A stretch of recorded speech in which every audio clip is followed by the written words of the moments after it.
Y'a un truc qu'on m'a jamais appris. Le vide. Ça fait aucun bruit. Et pourtant, c'est ce qui détruit le plus. J'ai laissé la porte ouverte, le vide est rentré sans frapper. Il s'est assis dans mon salon, comme s'il avait toujours habité. Au début il disait rien, c'est ça qui m'a fait peur. Les pires conversations sont souvent celles qui meurent dans le cœur. J'ai rempli mes nuits d'alcool, mes journées d'habitude, mes poches de faux projets, mon crâne d'incertitude. J'ai rempli mes playlists pour éviter de m'entendre vivre.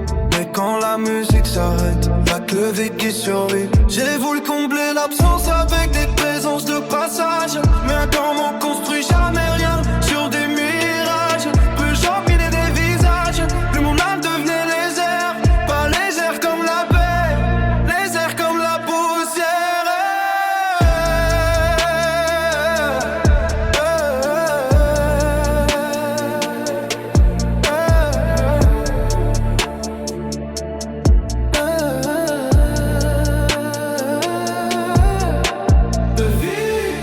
Pas besoin de crier pour prendre toute la place. Le vide, il t'arrache ton sourire sans toucher ton visage. Le vide, c'est un trou noir qui se nourrit de tout ce que tu caches. Et plus tu veux le remplir, plus il devient vaste. Le vide m'a appris que la solitude avait plusieurs visages, qu'on pouvait rire à plusieurs tout en coulant dans le naufrage. Il m'a montré que certains silences pèsent plus lourd des chaînes, et qu'on peut mourir un peu sans que personne voit la scène. J'ai regardé mon reflet, il avait perdu son histoire. Ses yeux connaissaient la nuit mieux que la lumière des soirs. J'ai compris que le vide était patient, il court jamais après toi. Il attend juste que tu baisses la garde pour vivre à travers toi.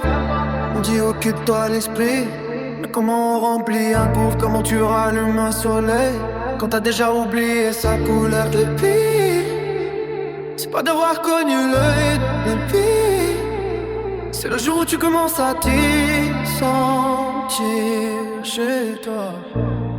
Alors j'ai arrêté de fuir, je me suis assis en face de lui.